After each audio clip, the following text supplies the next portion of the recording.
The playoff races in both conferences are heating up, but who's going to make it to the finish line? We'll talk about that and a whole lot more coming up on this week's NHL Squad. You are talking puck with the NHL Squad Show, sponsored by Game Time. From the Oilers to the Stars, Golden Knights, and the Panthers, the Rangers, Avalanche, and yes, even the Maple Leafs. The Locked On Podcast Network brings together all its local experts to provide the scoops, breakdowns, and comprehensive looks at all the NHL, with plenty of trash talk to go with it. Don't miss the hard hits and glove-dropping hot takes on the Locked On NHL Squad Show. It's time to drop the puck. Here and welcome everybody to the NHL Squad. Sit back, grab your favorite beverage, and join us as we get you ready for another wild week across the NHL. We are part of the Locked On Podcast Network, your team every day. Today's episode is brought to you by Game Time. Download the Game Time app, create an account, and use code LOCKEDONNHL for $20 off your first purchase. We have got a great crew here today. Seth Toupal from Locked On Minnesota Wild, Kyle Kjer from Locked On Anaheim Ducks, and Tom Callahan from Locked On Utah Hockey Club.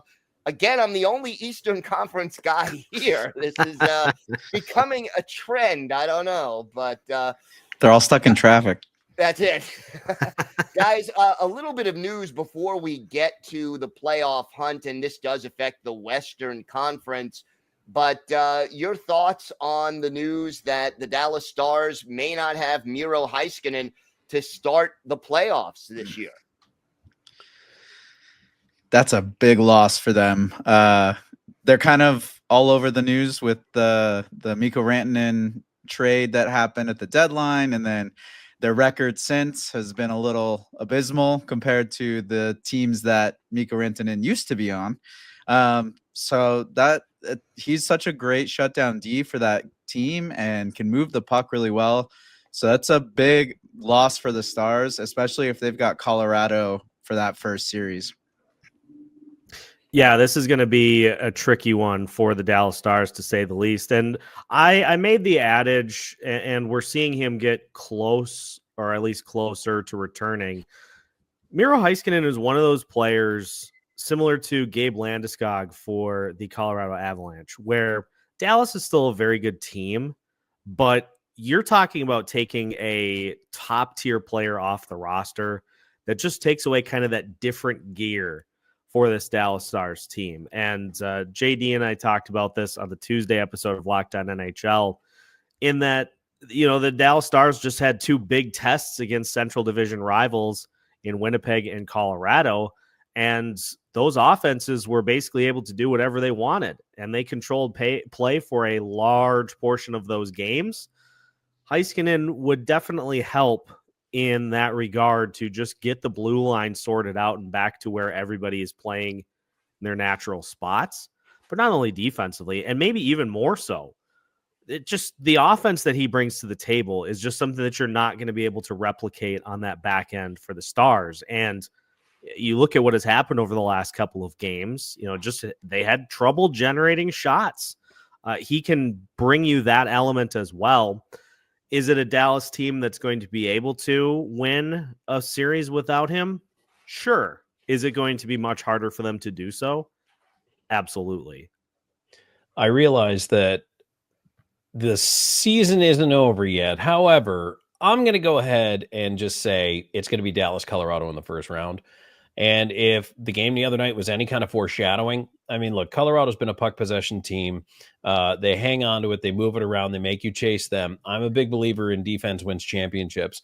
And, you know, if you're not as able to take care of your own end, if you're not as able to, that's another thing he provides is puck possession, right? Can move the puck, can skate with the puck, make smart decisions with it most of the time. That Jake Ottinger is still great. And I think that he can steal you a game, if not a series. But if it is Colorado, which I'm pretty sure it will be, that's a really big hill for Dallas to climb. And boy, they just went from one of the favorites to one of the, I don't know if they're getting out of the first round teams. Yeah, it does make a big difference. And, you know, there are certain players, especially at playoff time, that you can't afford to lose. Another announcement that the NHL made, and I found this one interesting, the Pittsburgh Penguins and the Nashville Predators will play in Sweden a couple of regular season games, but they're not taking place at the beginning of the season. It's November 14th and 16th in Stockholm. Is this a wise move to have this happen in the middle of the season, and how does it affect the two teams involved? No, it's not. And we are already in a situation where the schedule is truncated enough as it is. Think about the amount of travel, and I can speak to this because the Minnesota Wild did this 2 years ago. You're basically taking 2 weeks off to play 2 games. And you then, hey, congrats, you got to go overseas to play a couple of games, and now you're going to get stuck with a bunch of additional back-to-backs throughout the course of the season. My feeling on these types of games, if they're going to be international games, they have to be done at the beginning of the season. Like, you have to do this as a showcase type event. You can get the teams out there earlier. You can get them back quicker if you give a little bit of a buffer between when those games start in the regular season. If you do this in the middle of the season, you're throwing things out of whack. And I'm not hugely in favor. I don't think it's going to matter in the long run, and I'll tell you why. Number one, the reason the NHL picked these teams, in my mind, they'll never say it, but aging star power. That's what they're going to send over there, and some hometown flavor as well. But neither Pittsburgh nor Nashville figures to be a playoff team next year. And so I think you take these two teams, you ship them over, they're going to rebuild and next year. So is it going to matter as much? Are they going to grouse about it at the end of the year? We missed the playoffs by 2 points because we went to Sweden in November. No. So I don't think it's going to make a bit of difference. And that's actually a perfect choice of teams to send in November. But I thought they just picked those teams because they're similar to the Swedish flag color-wise. But it's going to be nice to see Philip Forsberg at least in his home country. And there's a lot of, like you said, a lot of star power that's going to be going. Little easier travel out there. So people from Finland, Norway, a lot of exposure can happen with Sweden kind of being in the center there. So it's a very interesting move. And the fact that it is in November when most people are saying, hey, like, you know, American Thanksgiving is the time to kind of annotate where teams are within the league and kind of looking at who could possibly be in the playoffs. And it just kind of takes you out of the funk. And then we got the Olympic break that's going to be coming up soon. And it's like, it's just a really very interesting decision for them. Tom, would it bother you more if this was two teams that are viewed as contenders next year? Probably. It probably would matter to me a little more. But even if it is, I don't know, even if you send Winnipeg and Edmonton, at the end of the day, yeah, it is going to probably give them a few more back-to-backs. But this isn't a minor league schedule. You're not playing 3-3, 4-5, 6-8. You're going to have some time off. Plus, you'll have time off for the Olympics for most of the players. But the NHL wants to grow this game more in Europe. They want to grow it in different markets. They want to make more money in other places. And to do that, you have to sell the product. And really, the product sells itself best in a live environment. So maybe there is, and there could be other reasons, whether it's scheduling or just there's something about going to November or in November as opposed to early October. I don't know. But I mean, whoever they pick to go over, you know, you're still going to go over. It's seen as a privilege. The fans get fired up about it. You know, they enjoy it. And again, I think right now you're trying to wring every last bit out of Crosby, Malkin. And, you know, like I say, you've got Stamkos on the Predators and Forsberg. And again, there's a healthy contingent of players who are from not only Sweden, but surrounding countries like Finland. And they'll draw well. People will travel to see these games. They'll be a big deal. So I think it is a good choice of teams. We shall see. You do have the Olympic break and an all-star break scheduled also for next year. So going to be a lot of compression going on for that schedule. But this is what the NHL has chosen to do, and hopefully it works out well for everybody. We have got a lot more to get to on this week's Squad Show. We're going to break down the wild card races in both conferences because they are heating up. That and more coming up next on the NHL Squad.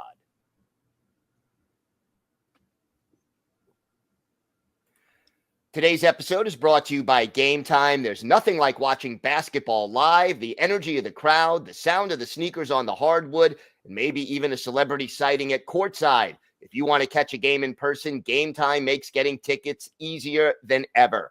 Game Time's new feature, Game Time Picks, filters out the fluff and shows you only the best deals on great seats so you don't have to waste time scrolling through thousands of tickets.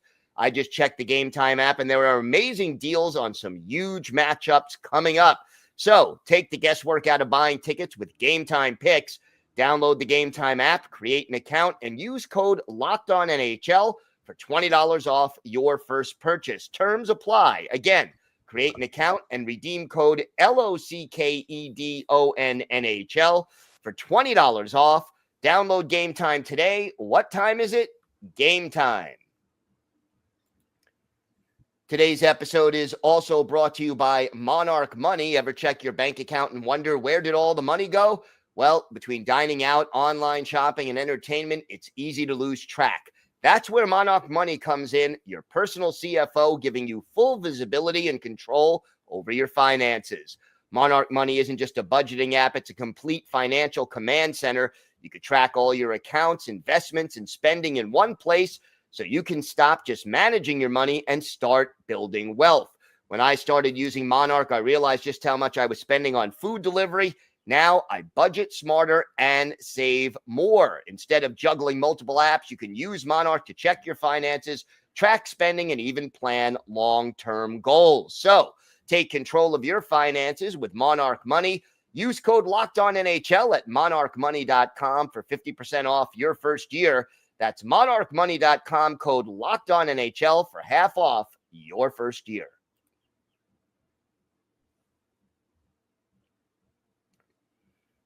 So let's start with the East. I'm going to save you guys your expertise for last. But boy, it is getting really hectic right now in this playoff race. Even though a couple of teams have kind of dropped out, you look at the East, the wild card teams right now. Ottawa, who has won 6 in a row, has a 5-point cushion. But then right now, the Rangers are the second wild card. Montreal, Detroit, Columbus, they are all within 2 points. Boston is 3 points back, and the Islanders are 4 points back. Is there one team? First of all, let's start with this. The Montreal Canadiens, how surprised are you that they are where they are right now, and they have some games in hand as well? I mean, it's got to be a surprise that they continue to be in this fight. And honestly, almost as surprised as I am to see Montreal just 1 point out of that second wild card spot. Good example of what can happen to you if you have a bad stretch of games. And the Columbus Blue Jackets, who we have been talking about for weeks, holding that second wild card spot, they all of a sudden lose 4 in a row, and now they're 2 points out. So it's like it is just musical chairs at this point in the East. They are definitely within striking distance. I find it amazing that the New York Rangers continue to occupy that spot, considering everything that they've had go on this season. It's going to be one of those last teams standing, I think, that gets that second spot. I do feel pretty good about the Ottawa Senators holding down that top spot, but that second spot is honestly, it could come down to whichever team wins on the last day of the season is in. You know, it shows you. So the good stretch of games, right? Ottawa and Montreal have won 7 of 10, and Ottawa's won 6 in a row. Good for them. Holy cow, Dylan Cousins. And you guys know I'm a Sabres guy, born and bred from growing up in Buffalo. And so I do still watch the East, and it just makes me shake my head. Yet another Sabre goes somewhere else and lights it up. But it also, the flip side of that is the bad stretch. Detroit has played their way out. Columbus has played their way out. Boston has played their way out. Teams that if they kept it a little bit above 500 would be much more in the conversation, if not where New York is. But honestly, at the end of the day, I do think New York is that 8th team. And the reason I do is because they're so talented. They're so deep. They've been bad this year on and off. They've had their struggles. I mean, Seth, you talked about it. But this is still a, on paper, really good hockey team. You know, this is not shocking. They've got good goaltending. They've got solid defense. They've got a really nice crop of forwards. So I think that New York, if they just are average, get in as the last team. As far as Ottawa is concerned, they have missed the playoffs so many years in a row. What would it mean to that franchise right now to, even if they get knocked out in the first round, just to get to the dance? In a word, everything. It has been so long for that Senators team. And you talk about just such a, that it's not like we're talking about an up and coming franchise in the NHL that is not having any success to start off their existence. The Ottawa Senators have a little bit of a history to their franchise, and they've had so many instances over the last decade plus where they've come close and they just completely fall apart. And it seems like this Senators team, of any that we've had in recent memory, is going to be the one to buck the trend. And you want to talk about a community that is going to rally behind a team and embrace them and fill the arena and do everything that they can to give back for everything that the Senators have given this season. We're going to see some special stuff in Ottawa. I can guarantee that. I'm really interested to see too. Sorry, Gil. I'm really interested to see if here's always my concern is where I'm going with this. Teams that heat up now, how long do they hold the heat? You know what I mean? Like, I feel like they'll put themselves into a playoff position and they will get in. But then are they able to, is this a new Ottawa team? Have they elevated their play? The moves they made at the deadline, has it made them that much better? Or are they playing on emotion? They're on a heater right now. Maybe they start to come back to earth the last week of the regular season and then the playoffs. I saw it when I was with Nashville. We ended up being caught by and passed by the Anaheim Ducks. No one wanted to play Anaheim that year because Anaheim had won something insane down the stretch, like, I don't know, 13 or 14 or something. It was crazy. I don't remember the number, but no one wanted to play the Ducks. And we beat them in 6. Because they blew everything they had down the stretch. And then in round 1, it was almost like a letdown. So that's what I want to see what happens with Ottawa. Yeah, that's a great point, Tom, is you spend so much energy to put yourself in position to get there. And then you got to get out of bed and give that much energy and then some to win a playoff series. Yeah. And you're facing, the number 1 seed in one of those divisions, depending on which wild card you get. So it doesn't get any easier once you get in. What about the Columbus Blue Jackets? They have been such a sentimental favorite around the league. They're on a 4-game losing streak as of now. Can they get back? I mean, they're not far out of it. Can they regain their equilibrium and maybe fight for that last wild card? Well, this is something that's, I was curious and I was looking up the numbers of how the Dallas Stars have done without Miro Heiskanen in the lineup. And I scroll down in that exact same amount of time. And the Columbus Blue Jackets are 7-9-1 in that same span of 17 games. So they've lost 4 in a row, but they have been trending downward. And the offense has dried up a little bit. Their power play is in single digits in that span in terms of percentage. So it's a Columbus team. I think as much as we have talked about them all season, obviously it was going to be a tall task for them to make the playoffs. They've been arguably the best story in the league all season with what they have been able to do, what they've been able to overcome. But it kind of felt like at some point it was going to be a tall task for them to keep that up. And it's looking like, at least at this point, that they're starting to settle back down a little bit. Could they light up again and go on a run at the end of March into April? Absolutely. But what it's going to require is for them to kind of regroup and just get back to what they were doing that made them successful pretty much all season. It's kind of a refocus point for them that they just come back together, get back to it, then maybe they can get themselves back into one of those spots. Columbus has been a team playing on emotion all year. And I think that shows in the disparity between their home and road record. At home, they're one of 5 teams in the Eastern Conference that's still in single digits in home losses. They've got 20 home wins. They are pretty darn good at home.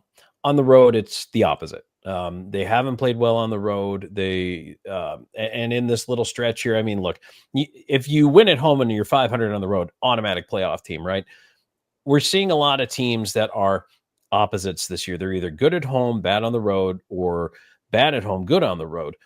I think if Columbus is going to put it together, the fact that they can't win on the road, for them to get into the playoffs, to me, is telling. I think they do it based on emotion at home. They go out there and they get fired up, and it's a great crowd. It's a great building, and they really channel that well. But if they can't figure out how to do it on the road, I just don't see down the stretch, let alone getting into the playoffs, how they're going to get back into the conversation. Going to be tough, but I know a lot of people will be pulling for the Blue Jackets to do just that.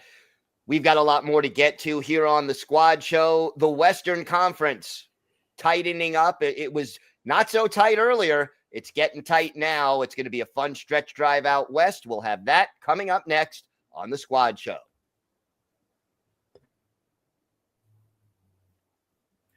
Today's episode is brought to you by Upwork. Scaling your business requires the right expertise at the right time. With Upwork, you can find specialized freelancers in marketing, development, design, and more, experts ready to help you take your business to the next level. Upwork gives businesses flexibility by connecting them with top freelance talent across multiple industries, including IT, AI, web development, and marketing. Whether you need extra hands for a project or a long-term partner, Upwork makes hiring simple and affordable. If you need help with a marketing campaign, Upwork can connect you with a freelance expert who delivered incredible results.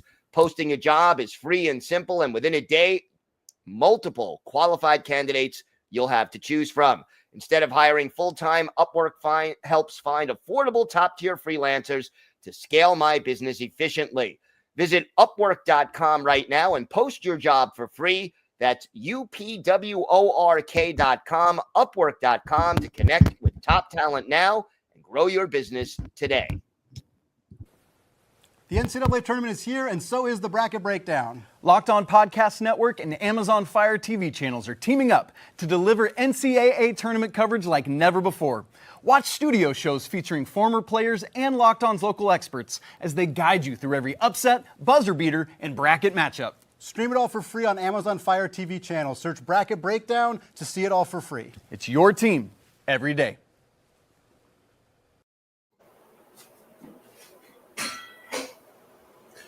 All right, Kyle, welcome back. Glad that everything is straightened out and you are able to rejoin us.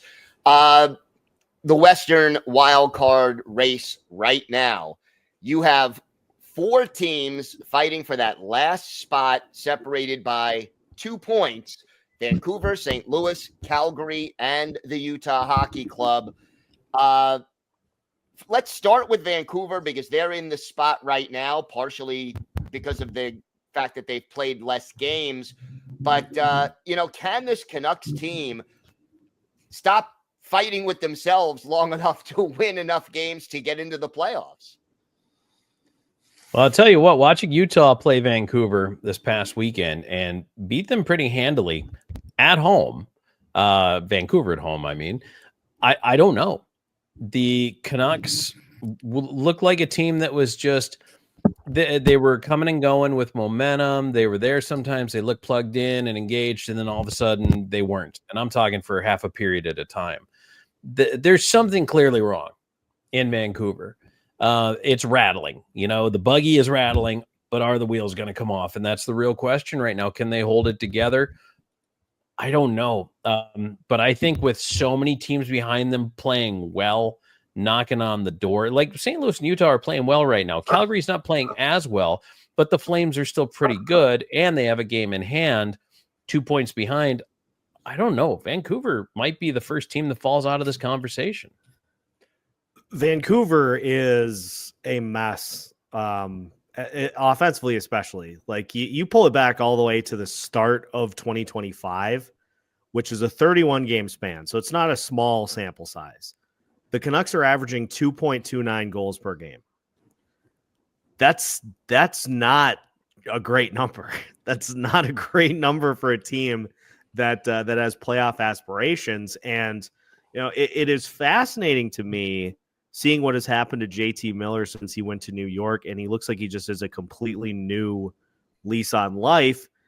And we still are waiting for Elias Pettersson to get going. And it feels like with this Vancouver team, until he does, they're just going to be stuck in kind of this just outside the playoff range.